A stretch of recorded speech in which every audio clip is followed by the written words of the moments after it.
پھر کہتی ہے سجل کیا عیاشی کر رہی ہو تو ان کے گھر کے حالات اچھے نہیں چل رہے، اسد نے چپکے سے شادی کر رہی ہے جس کی وجہ سے اس کا بھائی گھر چھوڑ کر چلا گیا ہے اور ان کے حالات اچھے نہیں ہیں، کیا ٹھیک ہو رہا ہے؟ تو پھر وہ کہتی ہے کہ آنٹی آپ کو ایک بات بتاؤں، آپ کسی کو بتانا نہیں کہ اس حال میں کہ میری ماں نے اسما آنٹی کی اور انم کی باتیں سن لی تھی کہ انم اب آپ کے بیٹے کو آپ سے جدا کرنا چاہتی ہے، علیحدہ آپ سے رہنا چاہتی ہے، اسے علیحدہ گھر میں رکھنا چاہتی ہے۔ تو اس پر کہتے ہیں کہ وہ جو اسما سوچ رہی ہے میرے بارے میں، اللہ کی لاٹھی بھی آواز ہے، اس کا اپنا بیٹا گھر چھوڑ کر چلا گیا ہے اور وہ اسے کہتے ہیں کہ اللہ کی لاٹھی بھی آواز ہے، کیا وہ میرے بیٹے کو مجھ سے جدا کرے گی؟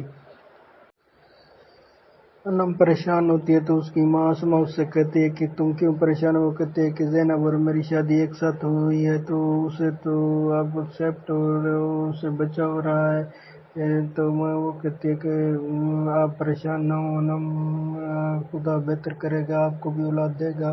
تو اس پر وہ پھر ذرا مسکرا دیتے خوش ہو جاتی ہے، اور اس کے بعد اسد اور عروسہ آ رہے ہوتے ہیں اور وہ کہتی ہے انم کہہ رہی ہوتی ہے اپنی ماں سے کہ نوید بھائی نہیں ہے، تو وہ کہتے ہیں میں نوید نہیں، وہ اپنی ضد پہ اڑا ہوا ہے، اور کہتے ہیں کہ میں زینب کو ساتھ لے کر آ رہی تھی لیکن اس کا مسئلہ تھا، تو اس پر اسد بھی آ جاتا ہے اور کہتا ہے کہ کیا مسئلہ تھا، کیا زینب کے سب کو کیا ہوا؟ تو وہ کہتے ہیں کہ تم، ان کی ماں کہتے ہیں کہ تم چاچا بننے والے ہو، تو اس پر اسد بہت خوش ہو جاتا ہے اور سب کے چہرے پر خوشی ہوتی ہے۔